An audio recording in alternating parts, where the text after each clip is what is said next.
ஆண்டவராகிய இயேசு கிறிஸ்துவின் நாமத்தில் உங்கள் அனைவருக்கும் அன்பின் வாழ்த்துக்கள்.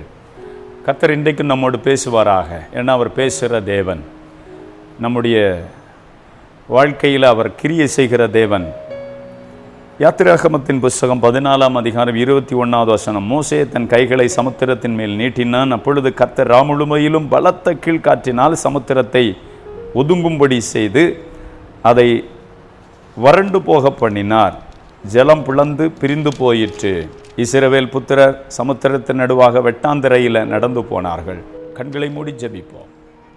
எங்களோடு பேசுகிற ஆண்டவர், உம்முடைய சத்தத்தை கேட்க எங்கள் கண்களை திறந்தருளும். சோர்வுகள் அசதிகளை எடுத்து போடும். கர்த்தர் இன்றைக்கு ஆண்டவர் உம்முடைய வார்த்தையை கொண்டு ஒவ்வொருவரோடும் பேசுங்கப்பா. இந்த வார்த்தையை கேட்கிற ஒவ்வொருவருக்குள்ளும் தேவனுடைய வல்லமை பாயட்டும். உமது பிரசன்னம் ஒவ்வொருவரையும் நிரப்பட்டும். உம்முடைய வார்த்தையை பேசுகிற அடியானை பலப்படுத்தும். இயேசு கிறிஸ்துவின் நாமத்தில் பிதாவே, ஆமென், ஆமென். ஆண்டவருடைய வழிகள் ஆண்டவருடைய பிள்ளைகளுக்கு ரொம்ப ஆச்சரியம். கர்த்தர் நடத்தும் விதம் ரொம்ப அதிசயம். இஸ்ரவேல் மக்களை தேவன் எகிப்தின் அடிமைத்தனத்திலிருந்து அவர் கொடுத்த வாக்குத்தத்தம் பண்ணப்பட்ட தேசமாகிய கானானுக்கு அவர் அழைத்து வருவதில் பல தூரமாக மக்கள் சுற்றி சுற்றி சுற்றி 40 ஆண்டுகள் அவர்கள் சுற்றி பயணித்தார்கள். இந்த ஜனங்களுடைய கையில் யுத்தத்துக்கு ஆயுதமே கிடையாது. ஆனால் பார்வோனுடைய கைகளிலேயோ அவர்கள் அடிமையாக இருந்த தேசமோ பலத்த இராணுவம், பயங்கரமான படைபலம். ஆனால் ஆண்டவர் நம்மை நடத்தும் பொழுது எதிரிக்கு அது வேதனையான அனுபவம். தேவ பிள்ளைகளுக்கு எப்படிப்பட்ட காரியத்தையும் நன்மையாக மாற்றுவார். தேவன் தம்மால் தெரிந்து கொள்ளப்பட்ட பிள்ளைகளுடைய காரியங்களை சகலத்தையும் நன்மைக்காகவே அவர் திருப்புகிறவர். இந்த அதிகாரத்தை நம்ம வாசிக்கும் பொழுது, இந்த மோசே தன் கைகளை சமுத்திரத்தில் நீட்டி அப்பொழுது கர்த்தர் ராமுழுமையிலும் கீழ்காற்றை வீச பண்ணி சமுத்திரத்தை ஒதுங்க பண்ணினபடியால் அந்த சமுத்திரம் வறண்ட ஒரு இடம் மாதிரி மாறிச்சு. நினச்சி பாருங்கள், ஒரு ஆறு அல்லது குளம் வத்தின பிறகு அது எப்படி இருக்கும்? சவதியாக இருக்கும். ஆனால் இந்த இடத்த கர்த்தர் என்ன பண்ணாருன்னு போட்டிருக்கேன்னு சொன்னால், இஸ்ரவேல் புத்திர சமுத்திரத்தின் நடுவாக வெட்டாந்தரையில் நடந்தார்கள். வெட்டாந்தரை, வெறும் வெட்டாந்தரையாக ஆண்டவர் மாற்றினார். ஏன்னா அவர் சர்வ வல்லமை உள்ள தேவன். ஆனால் இதே அதிகாரம் அதனுடைய 23-27 வரைக்கும் வாசித்தா, கர்த்தர் மோசேயை நோக்கி, அவர்கள் அந்த இரதங்களோடு குதிரைகளோடு அந்த இடத்துல, அது இஸ்ரவேல் மக்களுக்கோ அது வறண்ட பாதையாக அவர்கள் கடந்து போவதற்கு அது பிரயோஜனமாக இருந்தது. ஆனால் எகிப்தியருக்கோ அதை தேவன் அழிவின் பாதையாக திருப்பினார். ஹல்லேலூயா. ஆண்டவர் தம்முடைய ஜனத்துக்கு அது ஒரு வறண்ட பூமியாக மாற்றி அதை கடந்து போகும்படி ஆண்டவர் பயன்படுத்தினார். ஆனால் எகிப்தில் உள்ள அந்த கூட்டமான மக்களுக்கோ அந்த வசனம் 27 சொல்லுது, அப்படியே மோசே தன் கையை சமுத்திரத்தின் மேல் நீட்டினான். விடியற் காலத்தில் சமுத்திரம் பலமாய் திரும்பி வந்தது. எகிப்தியர் அதற்கு எதிராக ஓடும் பொழுது கர்த்தர் அவர்களை கடலில் நடுவாக கவிழ்த்து போட்டார். அவங்களை ஆண்டவர் கவிழ்த்து போட்டார். ஆண்டவருடைய பிள்ளைகளுக்கு அது ஆசீர்வாதமான ஒரு பாதையாக இருந்தது. ஆண்டவருடைய பிள்ளைகளை அது ஆச்சரியமாக வழிநடத்துகிற ஒரு பாதையாக இருந்தது. ஒவ்வொரு தனி மனிதனையும், ஒவ்வொரு குடும்பங்களையும், ஒவ்வொரு ஊழியங்களையும் கர்த்தர் நடத்துகிற விதம் வித்தியாசம். தேவன் நடத்தும் பொழுது நமக்கு அது ஆசீர்வாதமான பாதை. நம்மை எதிர்த்து வருகிற எதிரிக்கோ அது வேதனையான பாதையாக மாறிவிடும். அதுதான் கர்த்தர் செய்கிற காரியம். தேவன் தீமையை நமக்கு நன்மையாக மாற்றுவார், சகலத்தையும் நன்மையாக மாற்றுவார். வாழ்க்கையில் எவ்வளோ பெரிய பிரச்சனையை உலகம் எழுப்பலாம், மனிதர்கள் எழுப்பலாம், அதிகாரிகள் எழுப்பலாம், பிசாசுகள் எழுப்பலாம், எவ்வளவுதான் வந்தாலும் எல்லா தீமையும் தேவன் நன்மையாகவே திருப்புவார். சகலமும் தம்மால் தெரிந்து கொள்ளப்பட்ட பிள்ளைகளுக்கு நன்மைக்கு எதுவாகவே நடக்கிறது. ஒன்று கூட ஆண்டவர் வெறுமையா அவர் செய்கிறது கிடையாது. எல்லாவற்றையும் அவர் நன்மைக்கு எதுவாகவே செய்கிற ஒரு நல்ல தகப்பனாகவே இருக்கிறார். ஆண்டவராகிய கர்த்தர் அப்படிப்பட்ட ஒரு தேவன். இஸ்ரவேல் மக்களுக்கு தேவன் மன்னாவை கொடுத்தார். அது தேனிட்ட பணிகாரம் போல் இருந்தது. அது கொத்தமல்லி அளவில் இருந்தது. அதை ஜனங்கள் ஒவ்வொரு நாளும் காலையில் போய் அதை பொறுக்கி அவர்கள் சாப்பிடுவார்கள். அதன் வழியாக தேவன் அவர்களை ஆசீர்வதித்து நடத்தினதை வேதம் சொல்லுகிறது. சங்கீதம் 78ஆம் அதிகாரம் 23வது வசனம் சொல்லுகிறது, அவர் உயரத்திலுள்ள மேகங்களுக்கு கட்டளையிடுவார், வானத்தின் கதவுகள் திறந்து மன்னாவை அவர்களுக்கு ஆகாரமாக வர்ஷிக்க பண்ணி வானத்தின் தானியத்தை அவர்களுக்கு கொடுத்தார். தூதர்கள் அப்பத்தை மனுஷர் சாப்பிட்டான், அவர்களுக்கு ஆகாரத்தை பூரணமாய் அனுப்பினார். அல்லேலூயா! ஆண்டவர் வானத்திலிருந்து பூரணமான உணவை அனுப்பினார். அதே யாத்திராகமத்தின் புஸ்தகத்தை நம்ம வாசிச்சா, யாத்திராகமத்தின் புஸ்தகத்திலும் அந்த தேவன் கன்மலையிலிருந்து அவர் நீரூற்றை வரப்பண்ணினதெல்லாம் நம்ம பார்க்க முடியும். ஆனால் அதே சூழ்நிலையில் எகிப்தியருக்கும் எமோரியருக்கும் கல்மழையையும் நெருப்பு தழலையும் ஆண்டவர் வருவித்ததை வேதம் சொல்லுகிறது. ஹல்லேலூயா! வானத்திலிருந்து ஆண்டவர் தேவ தூதர்களின் உணவை, பரலோகத்தின் உணவை ஆண்டவர் இஸ்ரேல் மக்களுக்கு வானத்திலிருந்து பொழிந்து கொடுத்தார். ஆனால் அவருக்கு எதிராக வந்த அவருடைய பிள்ளைகள், தெரிந்து கொள்ளப்பட்டவர்களுக்கு விரோதமாய் வந்தவர்களுக்கோ ஆண்டவர் அதே வானத்திலிருந்து அவர்களுக்கு விரோதமாக கல்மழையை பெய்ய பண்ணினார். அதை வாதையாக ஆண்டவர் அதே வானத்திலிருந்து அனுப்பினார் என்று வாசிக்க முடியும். நம்முடைய தேவன் அவ்வளவு பெரியவர். அப்பொழுது கர்த்தர் மோசேயை நோக்கி, யாத்திராகமம் 9:22, எகிப்து தேசம் எங்கும் மனிதர்கள் மேலும் மிருக ஜீவன்கள் மேலும் எகிப்து தேசத்தில் இருக்கிற சகலவிதமான பயிர் வகைகள் மேலும் கல்மழையை பெய்ய உன் கையை வானத்திற்கு நேராக நீட்டு என்றார். அப்படியே மோசே தன் கையை வானத்துக்கு நேராக நீட்டினான். அப்பொழுது கர்த்தர் இடி முழக்கங்களையும் கல் மழையை அனுப்பினார். அக்கினி தரையின் மேல் வேகமாக ஓடிற்று. எகிப்து தேசத்தின் மேல் கர்த்தர் கல்மழையை பெய்ய பண்ணினார். ஆண்டவர் அப்படிப்பட்ட காரியத்தை செய்த ஒரு நல்ல தகப்பன். அவருடைய பிள்ளைகளுக்கு அதே வானத்திலிருந்து மன்னாவை கொடுத்தார். ஆனால் அவருடைய எதிரிகளுக்கோ அவர் கல்மழையை, அக்கினியை அவர் அனுப்பினதை குறித்து வேதம் சொல்லுகிறது. ஆம் தேவ பிள்ளைகளே, தேவன் நமக்கு தீமையானவைகளையும் நன்மையாக மாற்றி நம்மை அவர் வழிநடத்துகிற ஒரு நல்ல தகப்பனாக இருக்கிறார். யோசுவா 10ஆம் அதிகாரம் 11வது வசனம் இவ்விதமாய் சொல்லுகிறது, கர்த்தர் வானத்திலிருந்து பெரிய கற்களை விழ பண்ணினார், அவர்கள் செத்தார்கள். இஸ்ரவேல் புத்திரர் பட்டயத்தால் கொன்றவர்களை பார்க்கலும் கல் மழையினால் செத்தவர்கள் அதிகமாயிருந்தார்கள். ஆண்டவர் யோசுவாவின் காலத்தில் பெரிய கற்களை விழ பண்ணினாராம். வானத்தில் விஞ்ஞானிகள் இப்போ சொல்றாங்க, நிறைய கற்கள் வானத்தில் இருக்கு. ஆண்டவர் அதை பயன்படுத்தி இருக்கிறார். ஆமா, ஆண்டவருடைய பிள்ளைகளுக்கோ மன்னாவை கொடுத்த வானம், ஆனா எதிரிகளுக்கோ அது கல் மழையையும் அது கற்களையும் கொண்டு வந்தது என்று வேதம் சொல்லுகிறது. நம்முடைய தேவன் பெரியவராகவே இருக்கிறார்.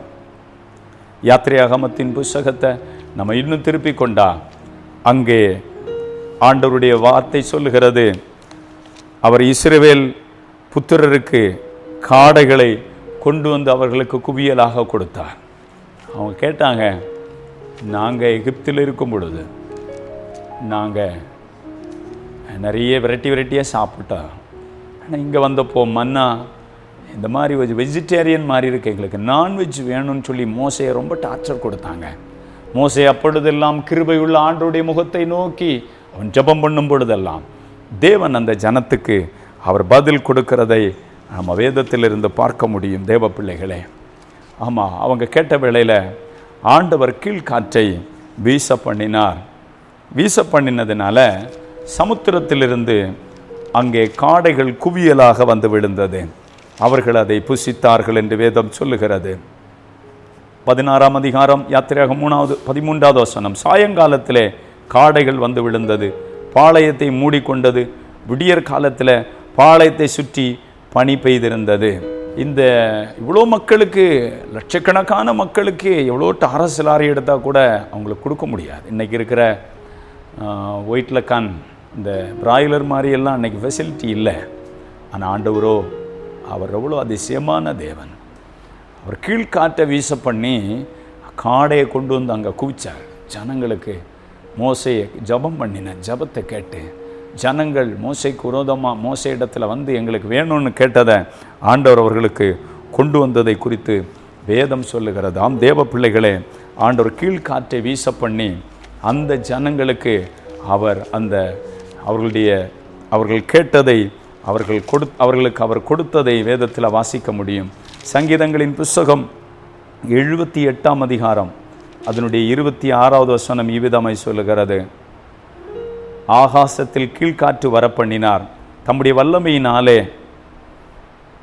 தென்றலாக வீசிட்டு மாம்சத்தை தூளத்தனையாகவும் சிறகுள்ள பறவைகளை கடற்கரை மணலத்தனையாகவும் வர்ஷிக்க பண்ணினார். நம்முடைய ஆண்டவர் பெரியவர். சிறகுள்ள பறவைகளை கடற்கரை மணலை போலவும் வர்ஷிக்க பண்ணினார். அந்த லட்சக்கணக்கான மக்களுக்கு தேவையான உணவுக்கு கடற்கரை மணலை போல கொண்டு வந்து காடையை கொண்டு வந்து ஆண்டவர் கூச்சார். இன்னைக்கு காடை கடையில் வாங்கி சாப்பிடணும்னா அது கிடைக்காது சில பகுதிகளில்.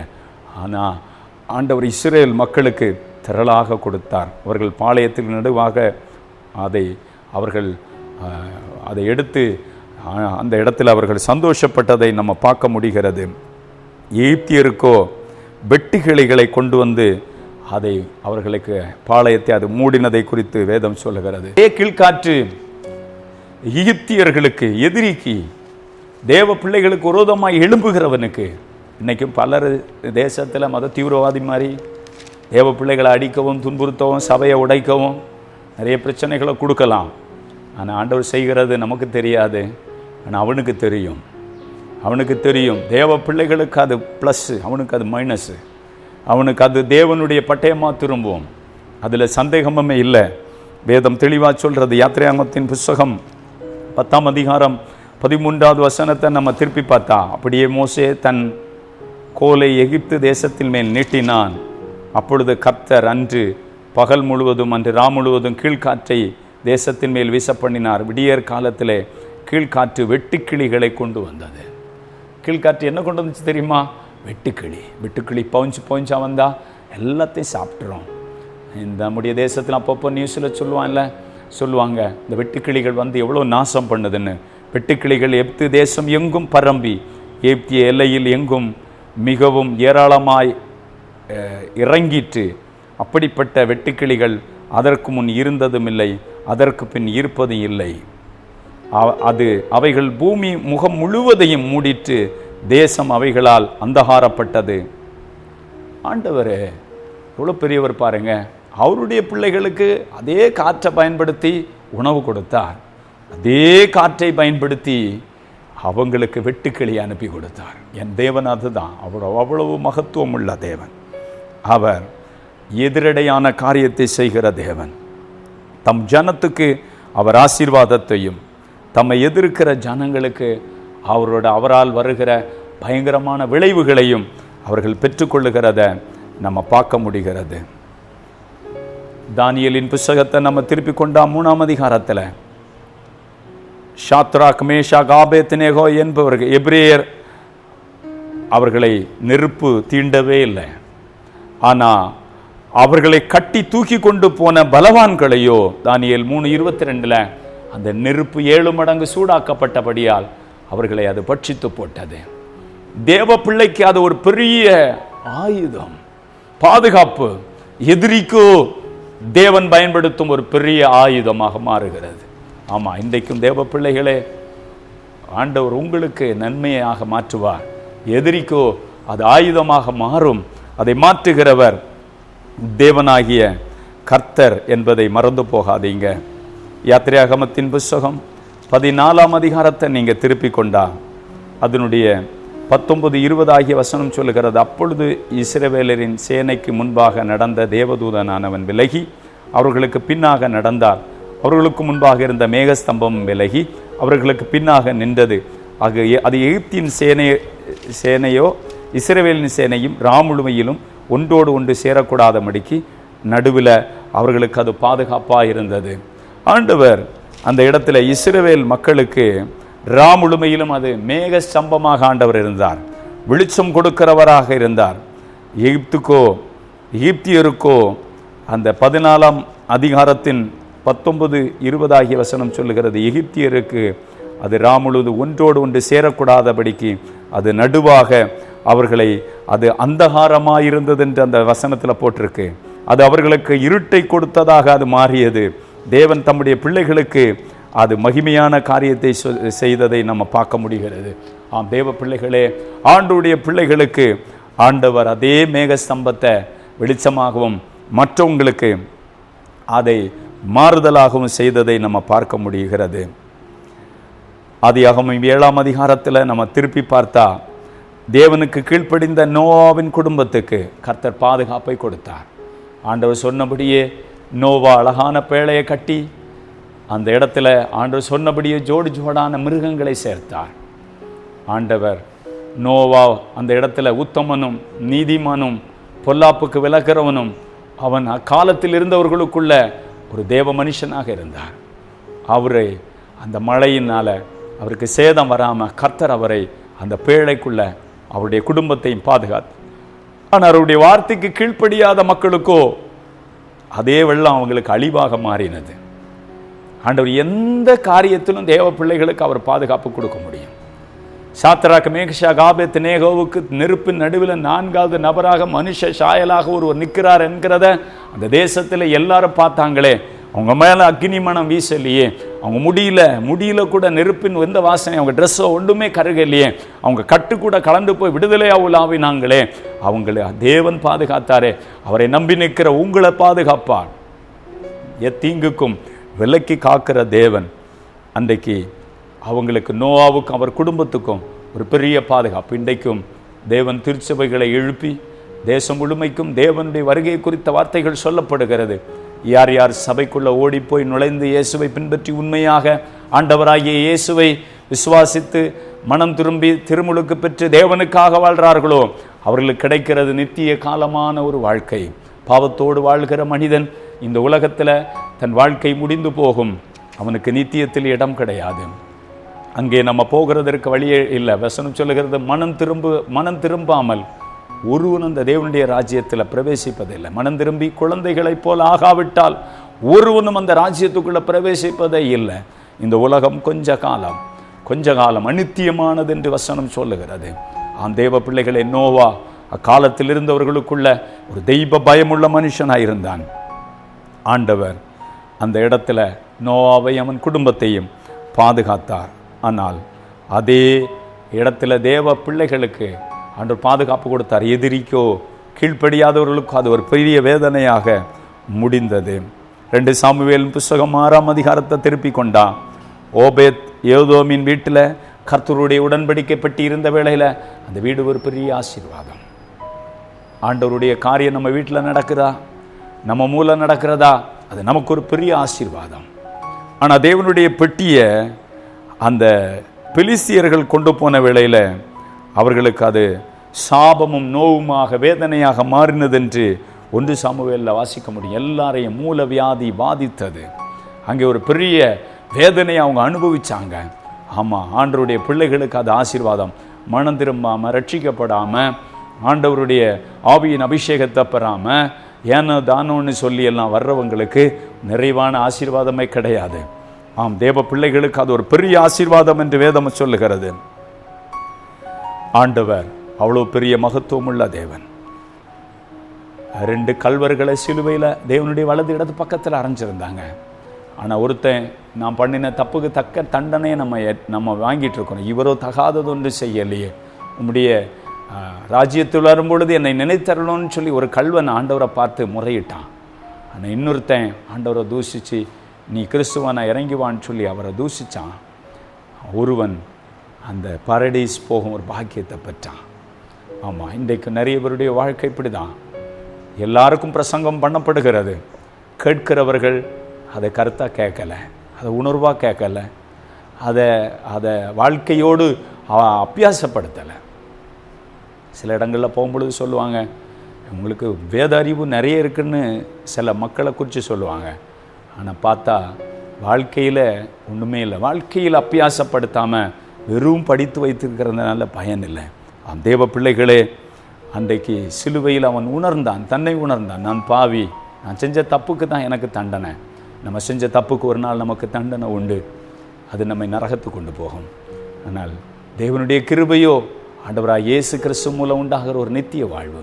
அந்த நித்திய வாழ்வுக்கு யார் தங்கள் வாழ்க்கையை ஒப்பு கொடுக்குறாங்களோ அவங்களுக்கு இந்த உலகத்தில் ஆண்டவர் கூட இருந்து நடத்துவார். நம்மை விட்டு போக மாட்டார். அவர் நம்ம கூடவே இருப்பார்.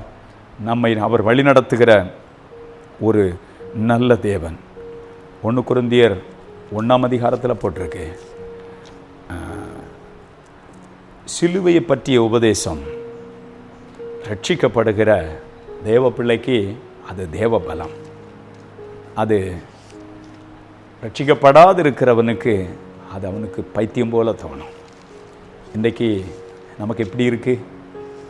சிலருக்கு சபையில் உட்கார்ந்தா இன்னும் நேரங்கள் நான் உட்கார்ந்து ஆண்டுடைய வார்த்தையை கேட்கணும், ஆண்டு சமூகத்தில் ஜெபிக்க உட்காரணும் அப்படின்ற ஒரு பாரம் இருக்கும். ஆனால் பலருடைய வாழ்க்கையில் பார்த்தா ஜெபிக்கிறது பிடிக்காது, சபைக்கு போகிறது பிடிக்காது. சபைக்கு போனாலும் முடிகிற நேரத்துக்கு போகணும். எல்லாம் ஆராதனையெல்லாம் முடிஞ்ச பிறகு, வசனம் முடிஞ்ச பிறகு நிறைய பேர் இப்படி எல்லாம் ஆண்டவரை ரொம்ப கனவீனப்படுத்துகிறாங்க. ஆண்டவருடைய காரியத்தை அசட்டையாக பண்ணுறாங்க. ஆனால் ரட்சிக்கப்பட்டிருக்கிற தேவ பிள்ளைகளுக்கு அது ஒரு பெரிய பலம். இன்றைக்கு நிறைய பேருடைய வாழ்க்கையில் இப்படிப்பட்ட ஒரு தேவ பலம் இல்லாமல் இருக்கிறாங்க. 1 கொரிந்தியர் 1ஆம் அதிகாரம் 18வது வசனம், சிலுவை பற்றிய உபதேசம் கெட்டுப்போறவர்களுக்கு பைத்தியமாக இருக்குது. குடிச்சு வெறிச்சு துன்மாக்கமாக திரிகிறவனுக்கு சபை பிடிக்காது, பாஸ்டர்ஸ் ஊழியர்கள் பிடிக்காது, ஜெபிக்கிற மக்கள் பிடிக்காது, சுவிசேஷம் அறிவிக்கிறவங்க பிடிக்காது. தேவனுடைய வார்த்தையை கேட்டாலே அவனுக்கு பைத்தியம் பிடிச்சது போல இருக்கும், கோபப்படுறது. ஆனால் வசனம் சொல்லுது, ரட்சிக்கப்படுகிற நமக்கோ அது தேவ பலனாக இருக்குது. நமக்கு அது ஒரு பெரிய பலன். இன்றைக்கு ஆண்டவர் என்கிட்ட பேசினார். இன்னைக்கு ஆண்டவர் என்கிட்ட பாவத்தை உணர்த்தினார். இன்னைக்கு ஆண்டவர் என்னோடு இடைப்பட்டார். சிலர் ரொம்ப வருஷத்துக்கு முன்னுள்ள அனுபவங்களை சொல்லுவாங்க. 20 வருஷம் 30 வருஷம் நாம் ரட்சிக்கப்பட்ட வாலிப வயது. இன்னைக்கு ஆண்டவரும் நம்மக்கிட்ட பேசுகிறாரா? கரண்டா இப்போ இந்த நாளில் அந்த தாகம் இருக்கணும். ஆண்டவர் என்கிட்ட பேசணும், ஆண்டவர் என்கிட்ட இடைப்படணும், ஆண்டவருடைய சத்தத்தை கேட்கணும், நான் பரிசுத்தத்தில் இன்னும் வளரணும்னு சொல்லி.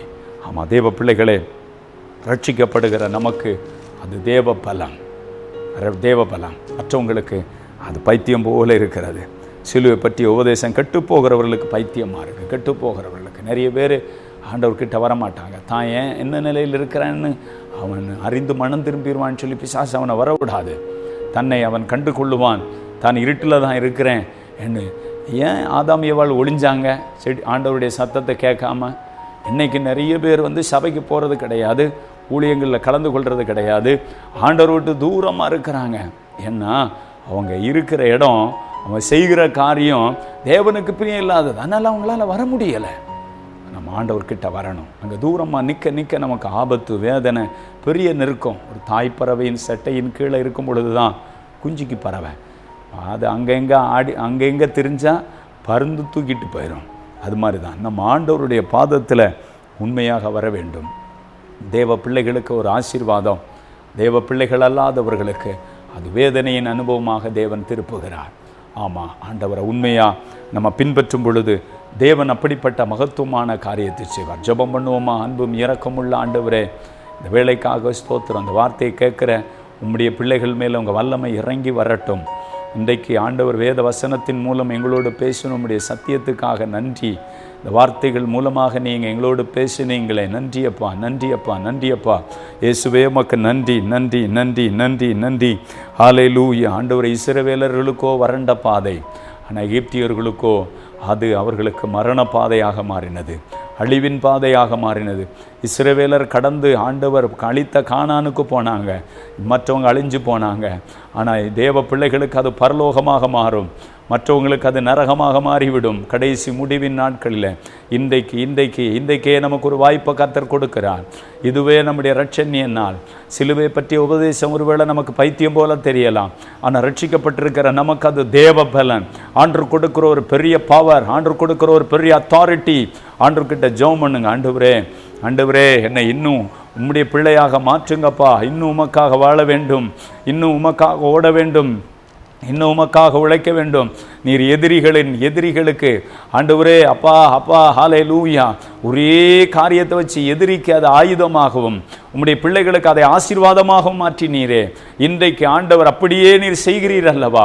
ஒவ்வொரு வேர் மேலும் அந்த வல்லமை இறங்கி வருகிறதற்காக நன்றி.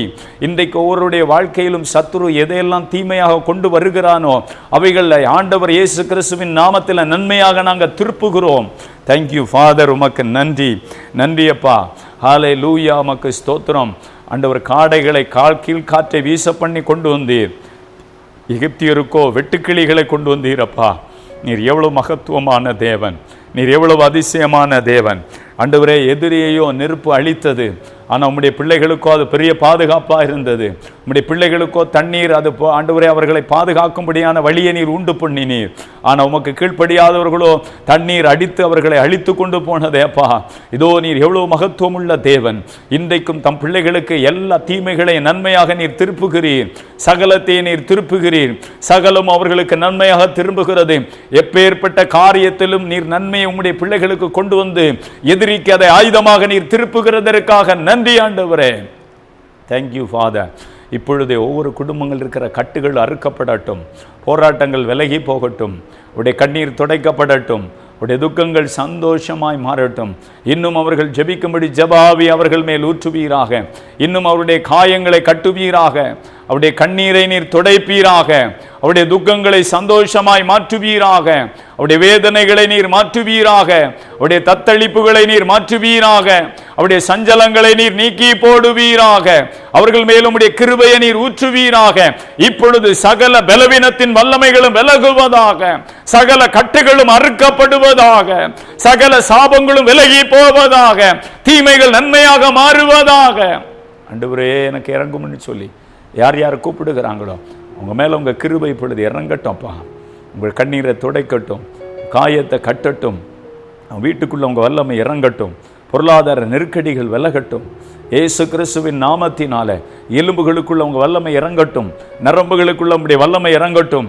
ஆண்டவரே, உம்முடைய பிரசன்னத்தினால சுகம் உண்டாகட்டும்.